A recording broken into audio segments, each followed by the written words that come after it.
رسالت میں آپ صلی اللہ علیہ وآلہ وسلم کی حدیث مبارک کا مفہوم ہے کہ حلال چیزوں میں اللہ تعالیٰ کے نزدیک سب سے ناپسندیدہ چیز طلاق ہے۔ اگر ہم اپنے معاشرے پر نظر ڈالیں تو یہ معلوم ہوگا کہ آج طلاق کی جو شرح ہے وہ بڑھتی جا رہی ہے۔ اس کی بہت سی وجوہات ہو سکتی ہیں۔ اس کی وجوہات ایکسپیکٹیشن ہیں اور ڈراماز اور فلمز ہیں جو ہم دیکھتے ہیں اور ہمیں لگتا ہے کہ یہی فیری ٹیل کی ایک سٹوری ہے جو ہماری زندگیوں میں چلتی رہے گی، لیکن در حقیقت جو ریئل لائف ہے وہ بالکل چینج ہوتی ہے۔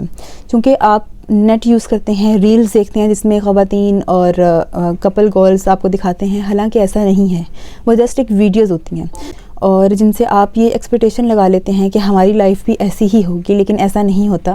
زندگی میں مشکلات بھی آتی ہیں اور آسانیاں بھی ہوتی ہیں اور برداشت کرنا پڑتا ہے، دونوں طرف سے کمپرومائز کرنا پڑتا ہے۔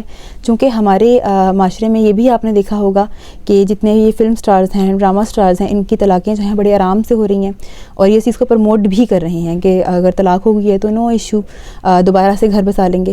نہیں، طلاق سب سے ناپسندیدہ چیز ہے۔ آپ جتنی کوشش کر سکتے ہیں اپنے گھر بچانے کی وہ کوشش کیجئے، کیونکہ اس میں نہ تو شوہر کا نقصان ہوتا ہے نہ بیوی کا نقصان ہوتا ہے، نقصان ہوتا ہے آپ کی اولاد کا، اور وہ ذہنی طور پہ بھی جو ہے اپسیٹ ہو جاتی ہے اور معاشرے میں کبھی بھی وہ مقام حاصل نہیں کر سکتی جو ایک بچے کو کرنا چاہیے۔